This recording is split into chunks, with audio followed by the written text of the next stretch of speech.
Olá, seja bem-vindo de volta às nossas aulas, no nosso comentário exegético aqui da Escola Charles Spurgeon Online. Sou o professor Felipe Prestes, nós estamos na nossa 15ª aula deste módulo e a gente está falando aqui sobre o texto de João capítulo 3, versículo 3. Na última aula foi quando a gente tratou aqui dessa nossa tradução.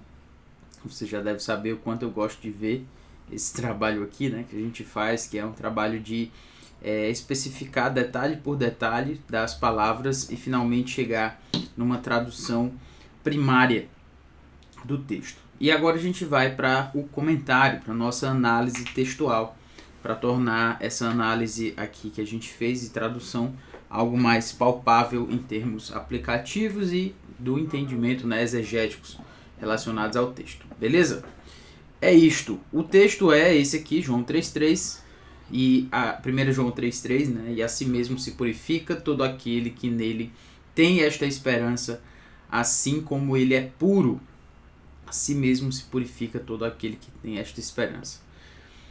Como entender melhor esse texto?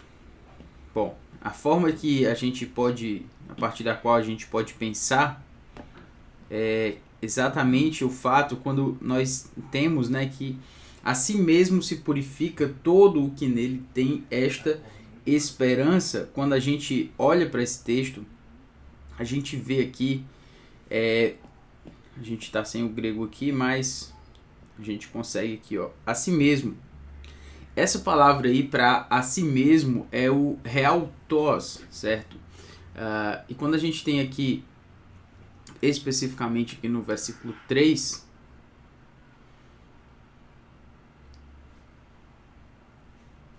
exatamente, nós temos o realton, certo? Realton, ou seja, a ideia é que a gente purifica a si mesmo exatamente pelo fato de que se você tem a Cristo, que é aquele que é puro, você também vai buscar isso aí. O capítulo 3, versículo 2 diz que quando ele se manifestar, seremos semelhantes a ele, porque haveremos de vê-lo como ele é. Então a ideia é que o fato de que um dia, pela nossa esperança, por aquilo que nós cremos, nós seremos como Cristo é, isso deve fazer com que nós venhamos a nos purificar. Essa é a ideia. Então, quando ele fala que a si mesmo, né, esse realton, purifica, agnizei realton, né, ele purifica a si mesmo. A esperança de ter a pureza como a de Cristo se mostra na busca no presente, certo? De ser puro como ele. Isso deve nos fazer pensar, entre outras razões, que a ideia, o padrão de santidade que nos é trazido aqui é como ele é. A gente vai já falar mais sobre isso, mas já comece a pensar em termos de parâmetro. Qual é o parâmetro? O parâmetro de santidade que se deve buscar. 1 João deixa claro aí.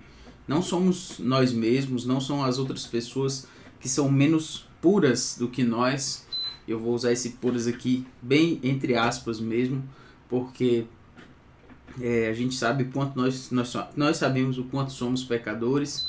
Então não é muito essa questão de se padronizar por baixo, certo? A ideia aí é como ele é puro, tá? Então especificamente aqui, quando a gente coloca essa palavra aqui do verbo hagnize, né, que é purificar, ele só é encontrado 7 vezes, isso é interessante também, cheguei a mencionar isso, 7 vezes no Novo Testamento, e pode ter o sentido cerimonial ou moral, certo? Cerimonial ou moral. Quando é que ele é cerimonial? É quando se fala de purificar em termos de purificar o templo, purificar a si mesmo em termos de uma cerimônia, de um ritual lá do templo. Então se falaria nesse sentido cerimonial. Então alguém está purificado, alguém está imundo. Se você deve lembrar dessas questões relacionadas ao Antigo Testamento, especificamente aos livros relacionados à lei, e ali você encontra essa ideia de ser aquele que é purificado porque foi entregue uma oferta, foi entregue um sacrifício, e finalmente aquela pessoa está então purificada.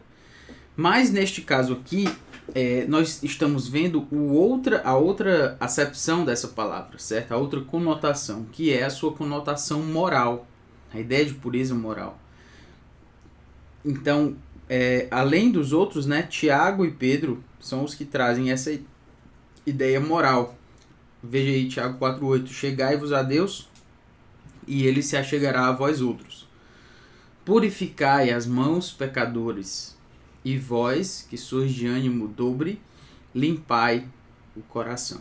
Então, há uma ordem aqui: purificai, purifiquem as suas mãos, certo? Purifiquem as suas mãos, pecadores, e vós, que sois de ânimo dobre, limpai o coração.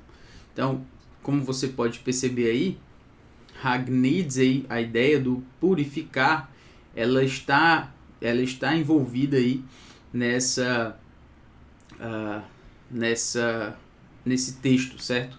Eu estou abrindo aqui o texto de Tiago, no caso aqui Tiago 4,8, exatamente para saber qual dos dois é o Hagnizei, certo? Quando diz assim, limpai o coração, certo?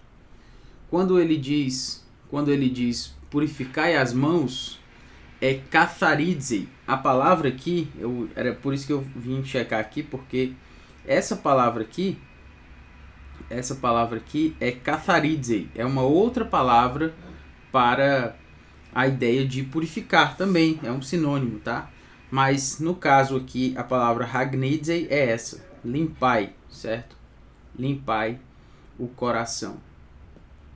Obviamente ele está falando de pureza, ele está falando de santidade. Quando você for chegar-se a Deus, você limpa o coração, você limpa as suas mãos, você entra diante de Deus, diante da presença de Deus, santo, santificado, buscando a purificação, se arrependendo dos pecados, tá?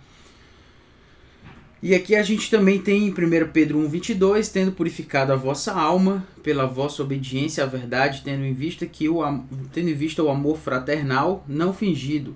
Amai-vos de coração uns aos outros ardentemente. Então, tendo purificado a vossa alma, o texto aqui de 1 Pedro, ele é mais... ele tem o verbo ele vai na sua forma participial aí, certo? Então quando ele diz tendo purificado a vossa alma pela vossa obediência, tendo em vista, e aí ele diz amai-vos, tá? Amai-vos.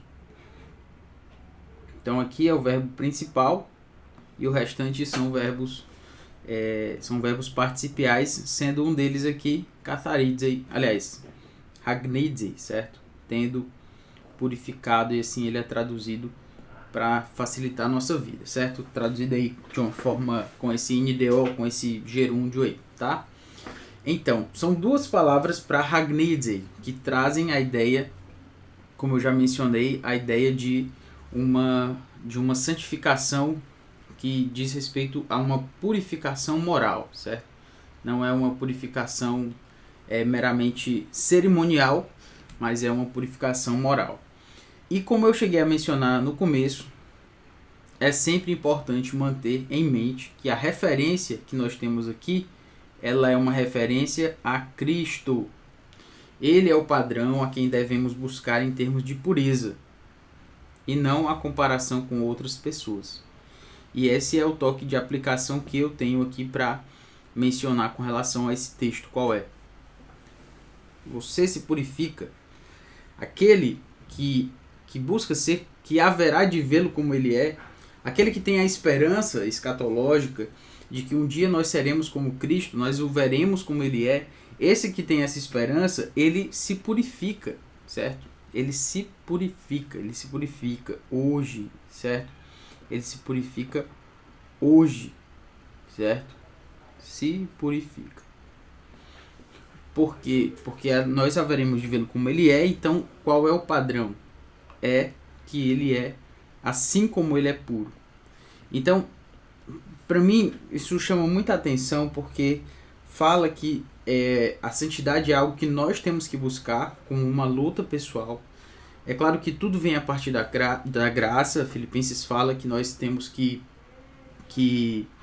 lembrar que o Deus opera em nós tanto o querer quanto o realizar. Então, se você quer buscar a santidade, esse querer e o realizar também vem da parte de Deus. Mas existe uma parcela da nossa responsabilidade em se purificar, certo? Tem uma parcela aí, e ela está clara aqui a partir do realton, que é o pronome reflexivo. Si mesmo. Você purifica a si mesmo. Não estou falando de não ter dependência, não estou falando de que vai ser um esforço meramente pessoal que você vai conseguir sozinho. É claro que não, certo? Como eu falei, Deus opera em nós o querer e o realizar segundo sua boa vontade. Mas há uma responsabilidade nossa de buscarmos a santidade, sim, tá? Uma outra questão é que nós nos purificamos porque nós temos nele esta esperança. Então, aqui, só nessa ideia de purificar a si mesmo, aqui nós temos a responsabilidade de buscar a santidade. E aí quando a gente segue aí, quando diz todo o que nele tem esta esperança. Então, quando a gente tem esta esperança, eu vou chamar isso de motivação, certo? Motivação.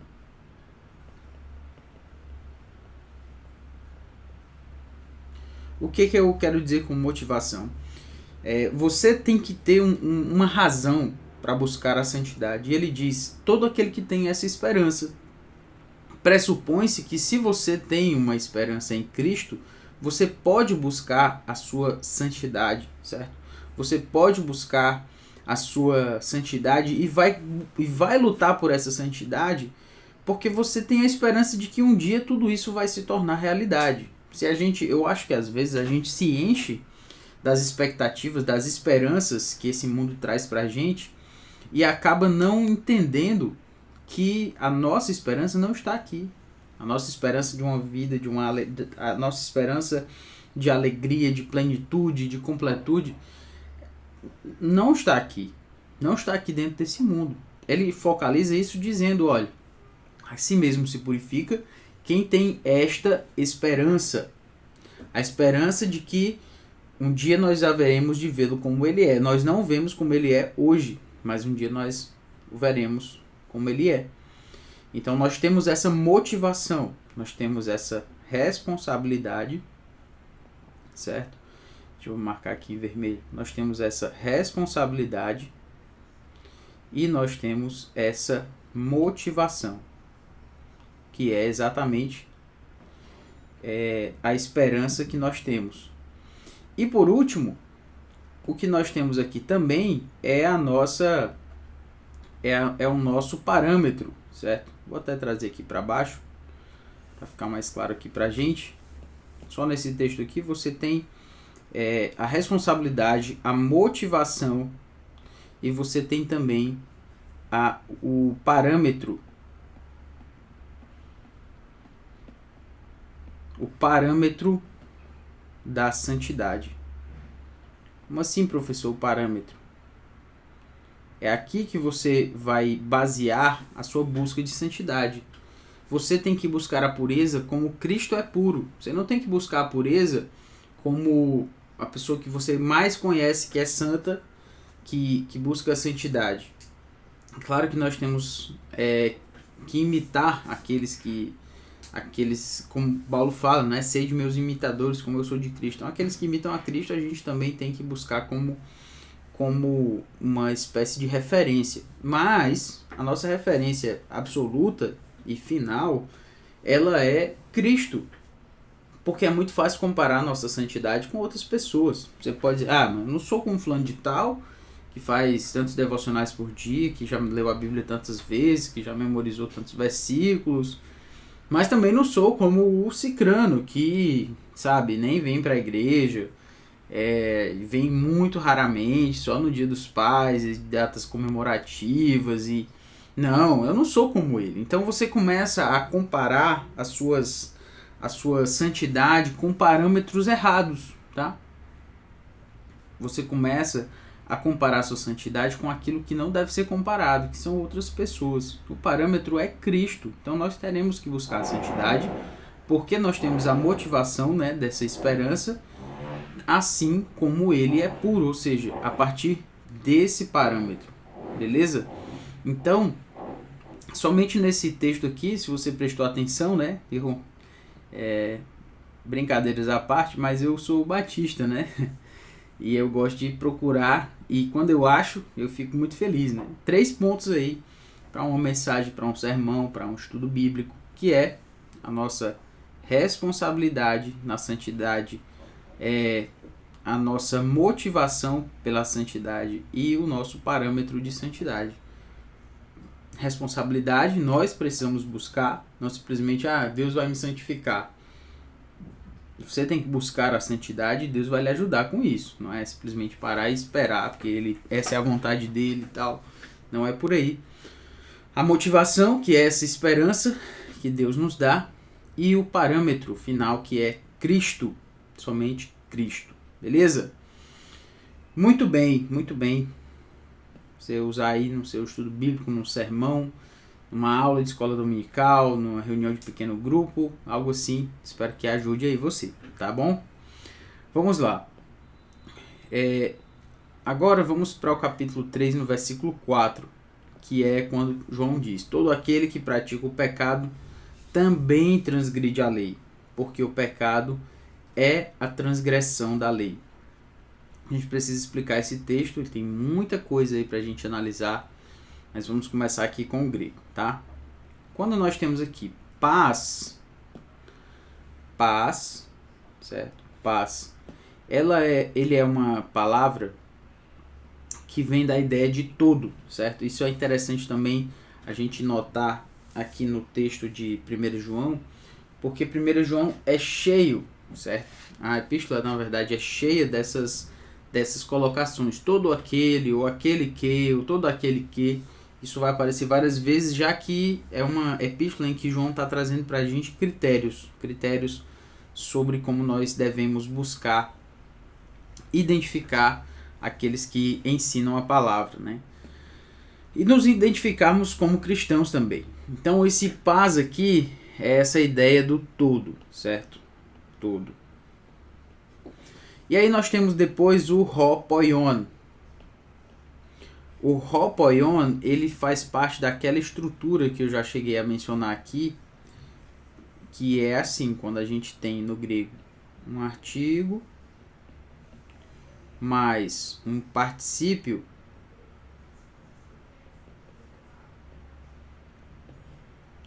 normalmente a gente vai ter aquela construção que é aquele que, e aí 3 pontos, porque é o sentido do verbo, o verbo principal. Então, ho legon, aquele que diz, ho poion, aquele que, aí o verbo aí é poieo, só que ele está no particípio, mas o verbo é esse aqui, ó, poieo. E o verbo poieo significa eu pratico, sendo ho poion, então, aquele que pratica, certo? Aquele que pratica, ou aquele que faz, certo? Aquele que pratica ou aquele que faz. Ok, aquele que pratica, e aí nós temos aqui, ó, ten hamartian. Você deve lembrar que hamartia é pecado, certo? Então, ten hamartian, se você prestar atenção aqui também, o que nós temos é o ni aqui final, que na verdade esse eta final e esse ni final aqui, junto com o alfa e o eta, elas são terminações que você deve lembrar que são terminações do acusativo, certo? Elas são terminações do acusativo. E sendo terminações do acusativo, elas são, na verdade, sinto aí por esse barulho, mas a gente vai para frente, tá? O acusativo, ele é o objeto direto. Ou seja, quem pratica alguma coisa, quem faz alguma coisa. ou seja, aquele que pratica o pecado. Então, é o objeto direto aí, estão no acusativo, é o objeto direto, obviamente aqui de poion, então aquele que pratica o pecado. Aquele que pratica o pecado cai, e, que é o nosso bom e velho i, Hopoion ter hamartian, aquele que pratica o pecado. E aí nós temos aqui, ó, novamente, nós temos aqui essa palavra aqui, ó, anomian. Essa palavra ela é interessante por várias razões. Vamos começar a falar dela a partir do... Vou marcar aqui em vermelho e dar um zoom aqui. Se você prestar atenção, a palavra nomia, ela vem da palavra nomos, certo? Nomos. Tá? E a palavra nomos, ela significa lei, tá? Lei. Lei. Nomos é lei. Só que, se você prestar atenção, o que eu estou fazendo aqui, esse exercício, nem sempre dá certo no grego, tá? Mas às vezes ajuda a gente a entender, faz uma boa ilustração. Mas crianças, não façam isso em casa, né? Como se diria, é bom fazer isso com cuidado. Esse alfa aqui, ó, ele é um prefixo de negação. Então, anomian seria a ideia de ser sem lei, certo? Sem lei. Porque o nomian traz essa ideia aí, como eu já mencionei, de nomos, certo? Nomos. Então, anomia, literalmente, seria a ideia de ser sem lei. Beleza, professor, mas qual é a dificuldade aí? A dificuldade é que a palavra anomian, ela aparece no Novo Testamento. Ela aparece no Novo Testamento. No Novo e no Velho Testamento, ela aparece 243 vezes. Mas isso é Novo e Velho. Isso fala assim no Velho com relação a Septuaginta, né? Claro. Mas no Novo Testamento ela aparece 15 vezes, certo? 15 vezes. Então, anomian, você já sabe aí, aparece 15 vezes. Essa é a frequência. Tá? O problema com ela, a gente vai falar sobre ela, mas é que às vezes ela é traduzida, como nós temos um anomian aqui, às vezes ela é traduzida como transgressão da lei. O problema com a ideia de transgressão da lei é porque ela não tem esse sentido em outros textos, certo? Ela não tem esse sentido em outros textos. Então, tem a ver com iniquidade, tem a ver com, aqui em Hebreus 1:9, amaste a justiça e odiaste a iniquidade. Anomian é a palavra para iniquidade. Tito 2:14, o qual a si mesmo se deu por nós, a fim de remir-nos de toda iniquidade. Então, esses textos não dizem respeito à ideia de transgressão, certo? Transgressão da lei mosaica. Está falando de iniquidade como um todo, certo? Então, atualizada traduz como transgressão da lei. A gente vai traduzir agora como iniquidade, certo? Vou traduzir aqui como iniquidade. Quando a gente tiver na nossa análise, aí eu vou explicar um pouco melhor essa relação aí dessa palavra. Mas por enquanto, entenda que ela não é só transgressão da lei, porque João não está falando de lei mosaica. Aqui ele não está falando de lei mosaica, em nenhum momento ele está mencionando a lei mosaica. Ficaria difícil, de repente, ele mencionar a lei mosaica aqui nesse contexto imediato. Seria um pouco diferente do que nós esperaríamos, tá? Então vou traduzir como iniquidade. E aí nós temos aqui hamartia, certo? Aliás, aí nós temos kaiten anomian poiei. Então, o que a gente tem aqui é todo o que pratica o pecado e faz E faz, por que eu estou falando faz? Porque aqui nós temos o poiei, ó. E poiei significa pratica. Certo? Pratica. Então, todo o que faz, todo o que pratica o pecado e pratica a iniquidade, né? E faz a iniquidade. Você já sabe que a redundância não é uma dificuldade para o grego, beleza? Próxima aula a gente fala aqui sobre esse final e vai para a nossa tradução e análise. Por enquanto é isto. Muito obrigado. Valeu.